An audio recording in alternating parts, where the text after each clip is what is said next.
we'll start with opening statement from Coach and then open up for questions. Yeah, good morning, everybody. And I guess the regular season came to a close yesterday for the Big 12, and we move on to the next portion. I kind of was using the close the chapter, and so now we open up the new chapter now that the last one is closed. We were waiting on the results yesterday to kind of get seeding and opponents and those types of things. So obviously the one result got us to the double bye, which is good for our kids, good opportunity for us, but only good if you take advantage of it. And so then we'll await a couple of games to figure out who we play. But excited for our group to go to Kansas City, catch our breath here today a little bit, and then kind of get back at it a little bit more tomorrow.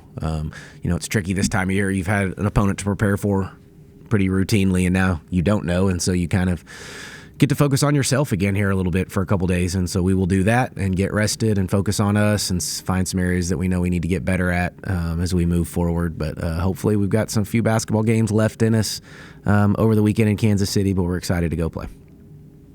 I guess the first thing you look at is you're playing really well right now in the last two games. So you want to play, you want to stay sharp, but then you also are at the end of the year and you want to maybe get your girls off their feet a little bit and rest them. You kind of balance that a little bit between being sharp and giving them the rest? You do. So we'll rest a little more and then, just be competitive in practices earlier in the week to keep that form, keep your identity, keep that kind of competitive nature. Once we get to Thursday and we play early Friday at 11, so we'll be more of probably a prep day for whomever that opponent is. So we'll practice after we find out who we play on Thursday. But until then, it's rest.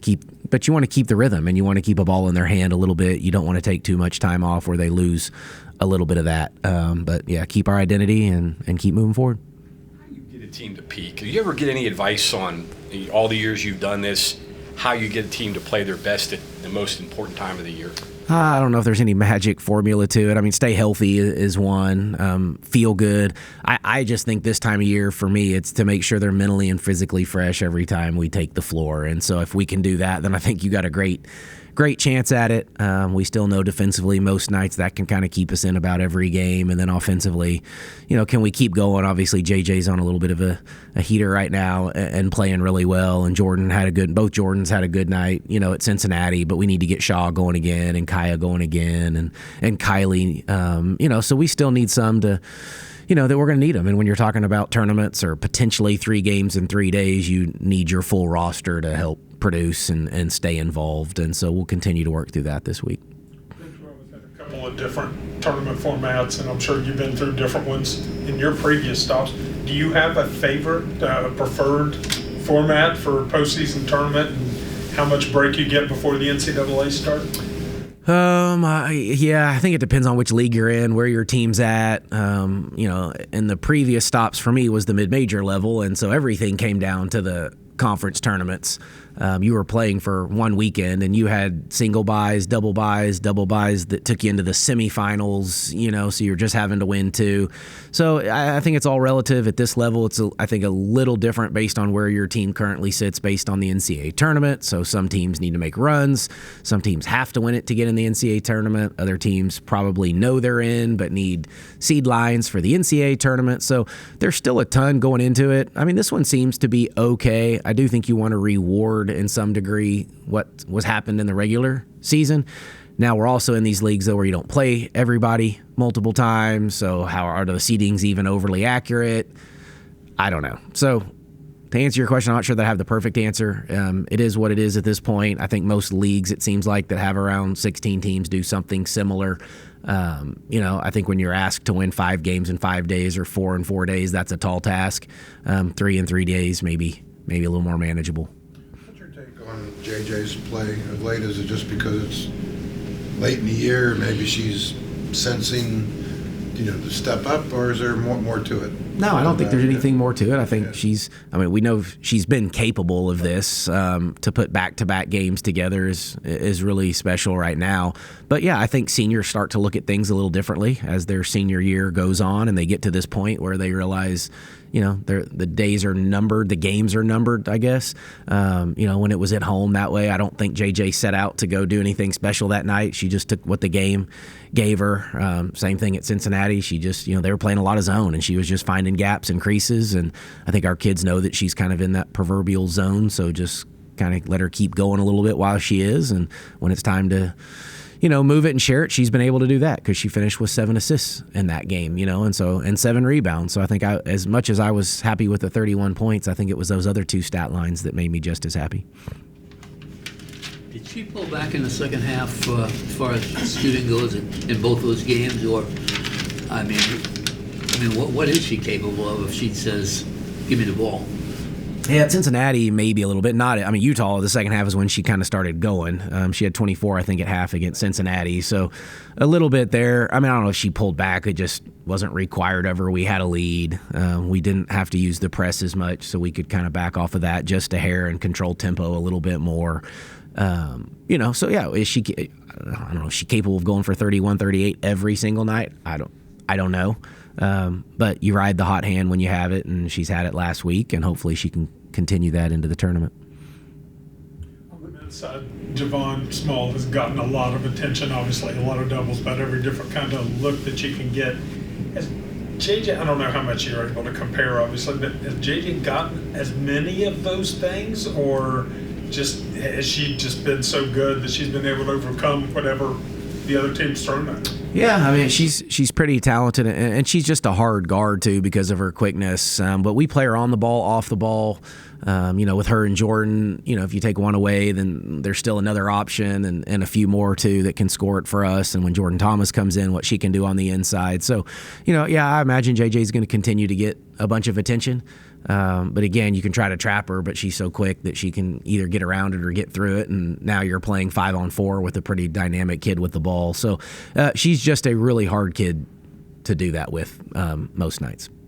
The aggressive version of your press, have you had to use it in a while, or it just seems like the press hasn't been as active lately as maybe what it was earlier in the year? Or I could be wrong. I would probably disagree with that a little bit. I guess if you're at the Utah game, I don't remember how many turnovers they had, but there was quite a few of them. I thought the press dictated just about the whole game. At Cincinnati in the first half, it was fine. That's what helped us get the 14-point lead. We backed off of it a little bit, but that's by design because you're up 20. We're not trying to necessarily shorten possessions. We want to elongate possessions. And so, time and score dictates that a little bit. But no, we're still, that's our identity, and it has been most of the year. What led you to decide to play that brand of basketball as compared to trying to go out and get a couple of 6'3" girls or whatever it would be? Yeah, well, it never had anything to do with size. It was just more of roster limitation way back in the day. And we started it by slowing teams down. And it was just to take time off the clock because we didn't have any depth, and we didn't think we could guard for a full shot clock. And this was years ago. And then as we've gotten more talented, deeper, quicker, better athletes, then now we've just been able to turn up the heat a little bit and be disruptive. Did you battle it up on anything that you had seen, or did you devise the way you were going to do it yourself? Or? Trial and error. That was the beauty of being a Division II guy for a long time, is no one was really paying attention. We didn't do press conferences. We didn't do this type of stuff. I was just trying to figure it out, on my own, and had really good teams and great players and won a lot of games doing it. And it just kind of evolved, from there. The hope is you can play 3 games in 3 days. Does the experience of doing that over Thanksgiving kind of help now? And what are the keys to being able to get a team ready for a game, both physically and film roll-wise in a short prep? Yeah, that's the idea by playing in that tournament. As you know, that's coming up, obviously, in the Big 12. Not 3 games in 3 days in the NCAA tournament, but definitely 2. So we'll draw on that experience if we're lucky enough to play 3 in 3 days. But yeah, you just win one and then you go worry about the next one, though, because you're not guaranteed 2 or 3, so there's no sense in really looking too far ahead. But if we do, yes, we have some experience to draw off of, and that will be valuable.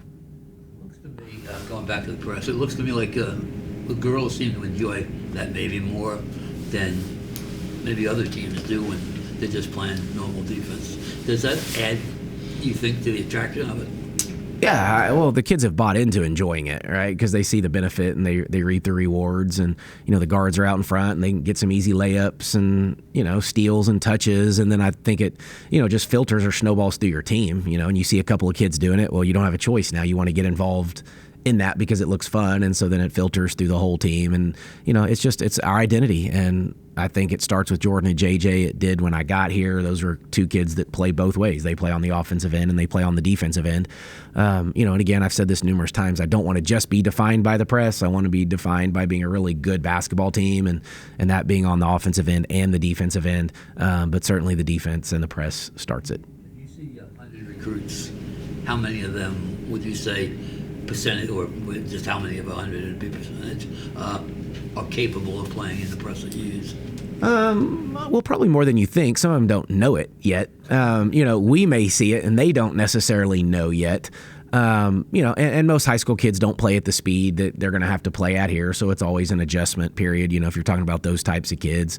The transfers or portal kids, some are already bought in or maybe play in that system. Others, just want to play on a winning team and like what we do, and it looks fun and we share it and move it. And lots of people get steals, and that's kind of a fun thing. So probably more than you think. I don't know out of 100 how many, but between what we think they're capable of and maybe some that already do, it's a decent amount. And is there a personality that fits it? Because it seems like, for example, Jordan and JJ are totally different personalities, yet they both seem to like what they're doing there. Yeah, I think you can have the, like elite on-ball defenders like the two of them are. You can have like the free safety type defenders that may not be as good on the ball, but they're so good at the anticipation, they can read shoulders, would be like reading a quarterback's eyes, type. You have that, and then you've got your bigs in the back, and some are better. Kylie does it differently than Jordan Thomas does when she's back there, but they all have value. And so we can mix and match it enough to find the value if you have an ability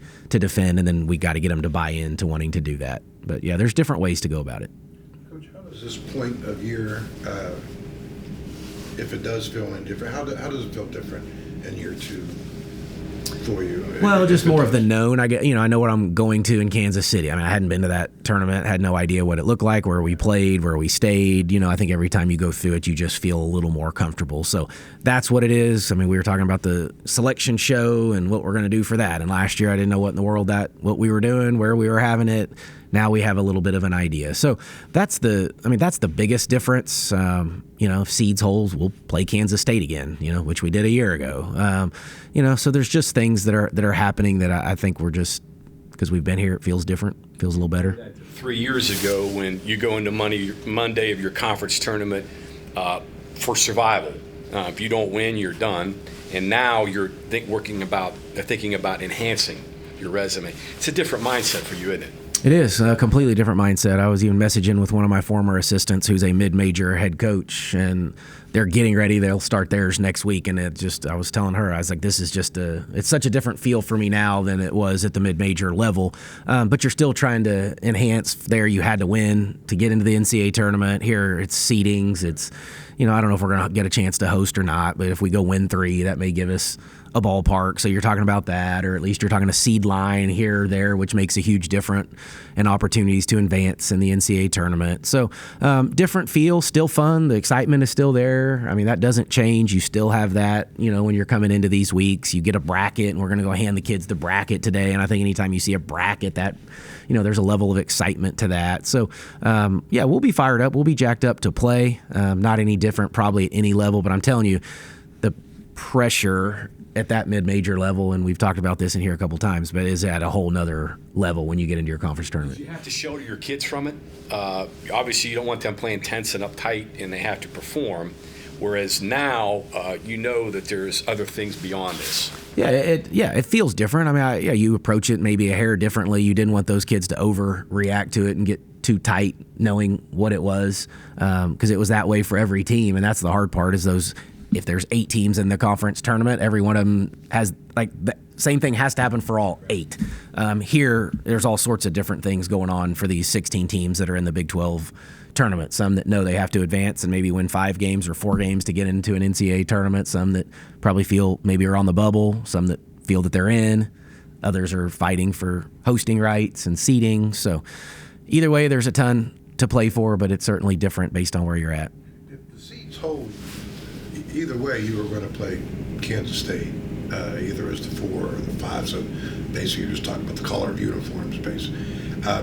So now they're going to get that game the day before. Does that? I mean, which do you prefer? I mean, that maybe have that game against the lower seed the day before, then face K-State, or coming in with more rest facing K-State, I guess. I guess more rest, because that's where we're at.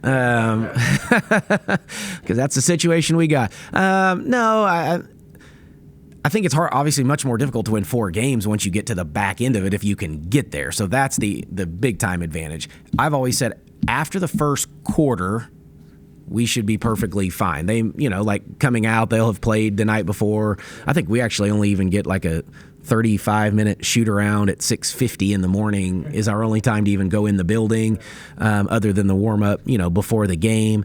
So there's like a few little nuances like that are different. But no, I think you can't lose if you don't play. Right. Sure. So like while those other teams are playing, we're resting, getting ready, preparing, getting our mind right, getting body right. So I think you have to take it as the advantage. You want the double buys. As you move forward, you definitely want them. But you're going to get a team that's played a little bit, obviously, in that building. If the seeds hold, then it's just one game. If it's not, then we're going to get somebody on their 3rd game in 3 days.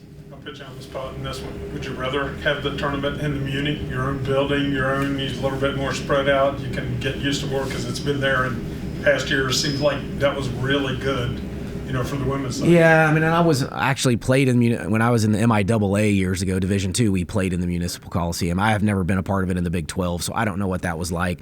I mean, no, I don't know that the players would. I think they enjoy playing in T-Mobile. I think they like that atmosphere. It feels, like a true conference tournament. But we lose like the fans that could come and maybe go watch the women play one day and the men the next or same day. I think, right, that was a crossover type situation. And so I think you lose that. So that's what I guess would be the hindrance to it, or what I wouldn't like as much. I think there would be some people that would come, maybe a few more that would watch us if the men were somewhere around, as opposed to just us being a week in front of them. You lost 2 teams to the SEC. They're in the top, 12 in the net or 15 or whatnot. But yet you had 3 teams this year in the top 11, and I think 6 in the top 25. Do you like where the Big 12's trending? Yeah, it's really competitive. I think it's as competitive as it was a year ago. I said this earlier. We didn't have quite as good of a non-conference, though, as we probably needed to, and I think that's hurting us a little bit right now. But I think, TCU obviously has been fantastic. Baylor's been as hot as any team, in the country. K-State with their injuries, but Oklahoma State's had a fantastic year. I mean, I think Utah's a fantastic basketball team who beat Notre Dame earlier. Nice win, right? Yeah, I mean, TCU had it too. TCU beat Notre Dame and North Carolina State, so those, and then the Utah win over Notre Dame. So those were top wins. So I think it's been a really, really, really good year for the Big 12. I think we missed a little bit in the non-conference, and that would be us and our Texas game and some of those that we had opportunities and just weren't quite capable of taking advantage of it at the level that we wanted to maybe even get a few more teams. Maybe there, can we get to 8 or 9? I don't know. It looks like 7's going to be the number, but if we could get to 8 or 9 now, we're doing something really special. Thanks, Coach. Thanks, everybody.